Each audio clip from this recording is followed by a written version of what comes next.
your traditional, primarily it's your cats and dogs.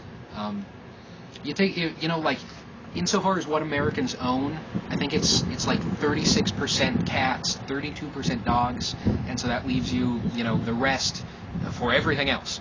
And so we do get the everything else from time to time.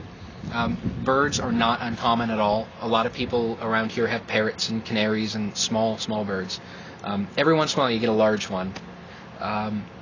Insofar as the more interesting things, a couple of months ago, if you were up at 2 in the morning on that particular Saturday night, the news ran a thing about a wallaby getting loose in Mira Mesa. And a couple of weeks later, we got a wallaby in.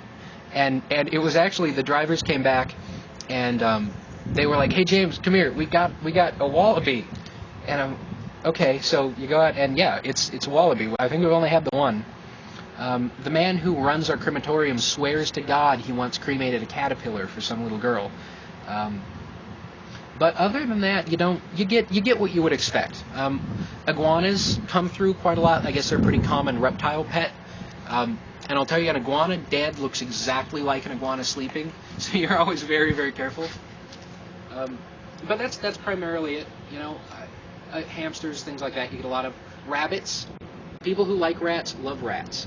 And there's one woman who runs a rat rescue. She's actually pretty well known because she's written a couple of books about pets and whatnot.